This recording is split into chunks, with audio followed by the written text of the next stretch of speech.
Hi. അപ്പോൾ രാത്രി ആയതുകൊണ്ട് വീഡിയോ എടുക്കുന്നുണ്ട്, ഇച്ചിരി ക്ലാരിറ്റി കുറവുണ്ട്.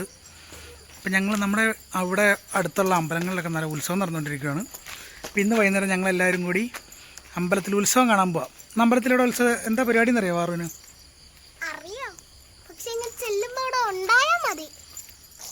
പിന്നെ ഉണ്ടാവാണ്ടിരിക്കുമോ? ചാക്യാർകൂത്താണ്, ചാക്യാർകൂത്ത് കാണാൻ വേണ്ടിയിട്ട് പോവാണ്. അപ്പോൾ ഇത് ഞാൻ റെഡി ചെയ്ത് അഞ്ചു കാത്തു തൊഴി കിടപ്പുണ്ട്. നമുക്ക് നേരെ അമ്പലത്തിലേക്ക് പോവാം. ഓക്കെ.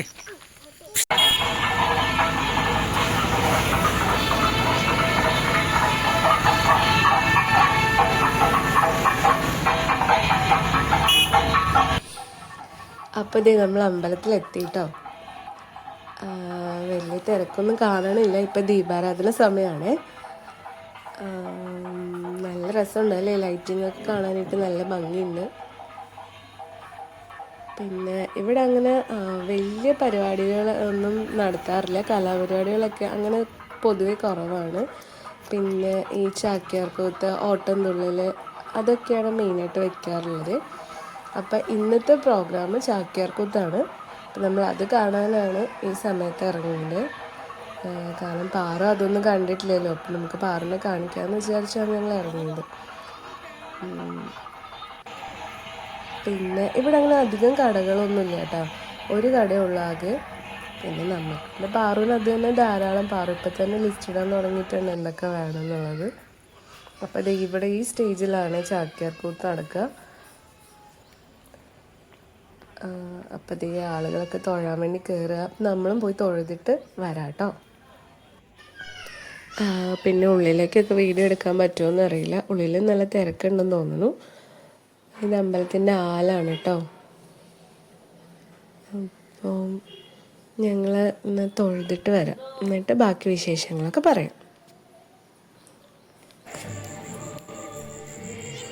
അപ്പം അതാ ഞങ്ങൾ തൊഴുതിട്ട് പുറത്തിറങ്ങി.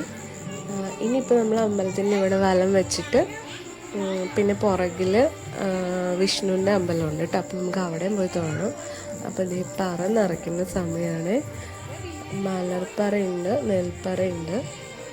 അപ്പം നമുക്ക് ബാക്കി കാണാൻ. അപ്പം ഏട്ടനാണ് കേട്ടോ വീഡിയോ എടുക്കണേ. നമ്മൾ വീഡിയോ എടുക്കാമെന്ന് വിചാരിച്ച് നിന്നിട്ട് എവിടെ പാറും കാത്തു സമ്മതിക്കണില്ല, ഓടുകയാണ്. നമ്മൾ പുറത്തിറങ്ങി തൊഴുതിട്ട് അപ്പം അതേ ചാക്യാർകൂത്ത് പതുക്കെ തുടങ്ങിയിട്ടുണ്ട്. ആളുകളൊക്കെ വന്നു കണ്ടോ. നമ്മൾ കയറിയപ്പോൾ ഇവിടെ ഒന്നും ആരും ഉണ്ടായിരുന്നില്ല, ഇപ്പം നിറയെ ആളുകളായി. പിന്നെ കഞ്ഞിയുണ്ട് കേട്ടോ, എല്ലാ ദിവസവും ഉണ്ട്. അപ്പം നമ്മൾ കഞ്ഞി കുടിക്കാമെന്ന് വിചാരിച്ചു. അമ്പലത്തിലെ കഞ്ഞി എന്നൊക്കെ പറയുമ്പോൾ നല്ല ടേസ്റ്റാണല്ലോ. അത് കുടിക്കാം. എനിക്ക് ചാക്യാർകൂത്ത് വേണം.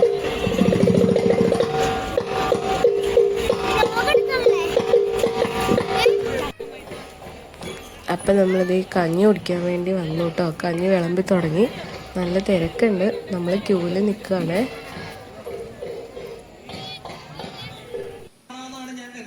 അപ്പം നമ്മളിത് കഞ്ഞി കുടിച്ചിട്ട് വന്നു. അപ്പം ചാക്യാർകൂത്ത് തുടങ്ങിയിട്ടുണ്ട് കേട്ടോ.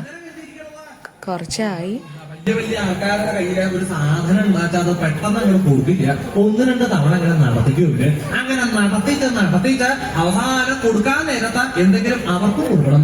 കൈമടക്കുന്നൊക്കെയാണ് പണ്ട് പറയുക. ഇപ്പൊ എന്താ അതിന് പറയണത് നിശ്ചയ എന്നാ കൊടുക്കരുത് വാങ്ങരുത് എന്നൊക്കെയാണ് സ്വതവേ പറയുക. എന്നാലും ഇത് കൊടുക്കലൊക്കെ എപ്പോഴും കേട്ടോ കൈമടക്കുക എന്നാണ് പറയുക. ഇങ്ങനെ കൊടുത്ത് പ്രജകള് കൈ മടക്കി കൊടുക്കുന്നുള്ള അവസ്ഥ കിട്ടുന്നത്. ഇവിടെ ഭഗവാൻ അതുകൊണ്ടാണോ അത് കൊടുക്കാനായിട്ട് ഇങ്ങനെ ഭാവിക്കാത്തത് എന്നാണെങ്കിൽ അതെന്താ വെച്ചാൽ ആശുപത്രം പർവ്വതീതാക്കരുള്ള ഇങ്ങനെ കിടന്നു കേട്ട നേരാവണ അജ്ഞം നിർമ്മിക്കുക. ഇങ്ങനെ കിടന്നാൽ ഞാൻ അവിടുന്ന് എടുക്കേണ്ടി വരും. എനിക്ക് എന്തിനാ കിടക്കണതെന്ന് നിർമ്മിക്കാം. പർവ്വതീതാക്കാൻ തന്നെ ശ്രദ്ധിച്ചു കൊടുക്കുക. ഇപ്പോ പാശുപതം കൊടുത്തു കഴിഞ്ഞാൽ നേരാണെന്ന് അറിയാം. പാശുപതം എന്ന് പറഞ്ഞു കഴിഞ്ഞാൽ സർവായുധാണ്. ഈ ലോകം മുഴുവൻ നശിപ്പിക്കാനായിട്ടുള്ള ശക്തി പാശുപതത്തിനുണ്ട്. അപ്പോ അത് യോഗ്യനായിട്ടുള്ള ഒരാളുടെ കയ്യിൽ വേണം കൊടുക്കാനായിട്ട്. അത് കൊടുത്തിട്ട് ഇങ്ങോട്ട് വരണം കേട്ടോ. കൊടുക്കാൻ വേണ്ടി പോവാ. ഇതങ്ങനെ ആരുടെങ്കിലും കയ്യിൽ കൊണ്ടുപോയി കൊടുക്കാൻ പറ്റില്ല. അവിടെ നിന്ന് അർഹിച്ചിട്ടുള്ള യോഗ്യതയുള്ള ഒരാൾക്ക് വേണേ അത് കൊണ്ടുപോയി കൊടുക്കാനായിട്ടാ. അപ്പോ ഇപ്പോ അർജുനന് കൊടുത്തു കഴിഞ്ഞാൽ നേരാവണ്ണം ആവില്ല. എന്താ അർജുനന്റെ മനസ്സിൽ എന്തെന്നില്ലാത്തതായ ഒരു ഗർവമുണ്ട്. ദ്രോണാചാര്യ ശിഷ്യൻ, മധ്യമ പർവ്വതൻ, വില്ലാളി വീരൻ, ഇങ്ങനെ എല്ലാം തകഞ്ഞൂന്നൊരു ഭാവം അർജുനന്റെ മനസ്സിലുണ്ട്. അത് പാടില്ല. ശേഷം എന്നിട്ട് വേണം ഈ പാശുപതം അർജുനന് കൊടുക്കാനായിട്ട്. ഇല്ലാച്ചാൽ ലോകം മുഴുവൻ നാശത്തിലെ കലാശിക്കൊള്ളും. ഒരു സർവായുധം ഒരു കൊള്ളരുതാത്തവന്റെ കയ്യിലാണ് പെട്ടെന്ന് ലോകം മുഴുവൻ കാണണ്ടായില്ലേ?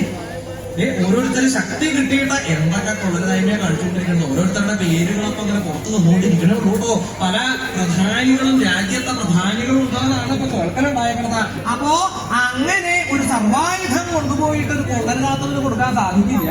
അപ്പോ അതിന് അർഹനായിട്ടുള്ള ഒരാൾക്ക് വേണം പാശുപതം കൊടുക്കാനായിട്ട്. അപ്പൊ എന്താ കരുതണത്? അർജുനനായിട്ട് യുദ്ധം ചെയ്യണം. യുദ്ധം ചെയ്യേ നമ്മുടെ ഉണ്ണി അർജുനായിട്ടോ? അതെ അതെ അതെ, യുദ്ധം ചെയ്ത് അവനെ യുദ്ധത്തിൽ പരവശനാക്കണം. ഇനി അവനായിട്ട് യുദ്ധം ചെയ്യാൻ പറ്റുമെന്ന് എനിക്ക് തോന്നുന്നില്ല കേട്ടോ. ഒരു യുദ്ധത്തിനൊക്കെ സാധിക്കും ഇനി എനിക്ക് തോന്നുന്നില്ല. എന്നാ അതിനെപ്പറ്റി നേരെ ഈ പഞ്ചാഗ്നി മധ്യസ്ഥനായിട്ട് തപസ് ചെയ്ത് അവിടെ നിന്ന് ക്ലേശിച്ച് അവിടെ അങ്ങനെ ഇരിക്കുക. എണീക്കാൻ പോലും നിർത്തിയില്ലാത്ത അവസ്ഥയായിട്ടുണ്ടാ. അനവധി കാലായി അവിടെ ഇരുന്ന് അങ്ങനെ തപസ് ചെയ്യണു. എണീക്കാൻ കിട്ടുമെന്ന് നോക്കിയിരിക്കുകയാണ് ആ മകള. എത്ര എണ്ണാതാ ഒരാളിരിക്കുന്നതിന്റെ പുറത്താ രണ്ടെണ്ണം കയറിയിരിക്കുന്നത്. ഭൂതങ്ങൾ അവിടെ നിന്ന് നോക്കിയപ്പോൾ, ശിവഭൂതങ്ങൾ നോക്കിയപ്പോൾ, എടോ ഭഗവാനും ദേവിയും വ്യാജമായിട്ട് പുറപ്പെട്ടിട്ടുണ്ട്.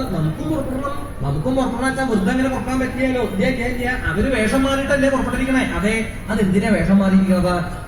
അതെന്തിനാ വേഷം മാറിയിരിക്കുന്നത് വെച്ചാൽ വലിയ വലിയ ആൾക്കാർക്ക് ഇങ്ങനെ ചില വിനോദങ്ങളൊക്കെ ഉണ്ട്. രാജ്യത്തെ പ്രധാനികളെ ഇടയ്ക്ക് വേഷം മാറി വേറെ രാജ്യത്തേക്ക് പുറപ്പെടുന്ന. അപ്പം ഇതാ ചാക്യാർകൂത്ത് നടന്നുകൊണ്ടിരിക്കുക. പക്ഷെ നമ്മൾ പോവാന്ന് വെച്ചു. കാത്തുമ്പോൾ ഭയങ്കര അലമ്പാ, ഇവിടെ മുഴുവൻ ഓടി നടക്കുക. അപ്പം ഇത് ഈ പാറു ലിസ്റ്റിട്ട സാധനമൊക്കെ വാങ്ങിയിട്ടുണ്ട്. പിന്നെ കാത്തമ്മയ്ക്ക് നമ്മൾ ഫോണാട്ടോ വാങ്ങിയത്. അത് വാങ്ങി കടയുടെ അവിടെ നിന്ന് നീങ്ങിയപ്പോൾ തന്നെ അതിൻ്റെ ലൈറ്റൊക്കെ പറിച്ചെടുത്തിട്ടുണ്ട്. അപ്പം ഇനി നമ്മളിവിടെ നിന്നാൽ ഇനി ബഹളവും പ്രശ്നം കൂടും. അതാണ് നമ്മൾ പോവാന്ന് വെച്ചു. ഇനി തിരുവാതിര ഉണ്ട് കേട്ടോ. തിരുവാതിരയിലെ ചേച്ചിമാരൊക്കെ റെഡിയായി വന്നിട്ടുണ്ട്. അപ്പം നമ്മൾ ഇറങ്ങുകയാണേ. അപ്പം അടുത്ത വീഡിയോ ആയിട്ട് വീണ്ടും കാണാം.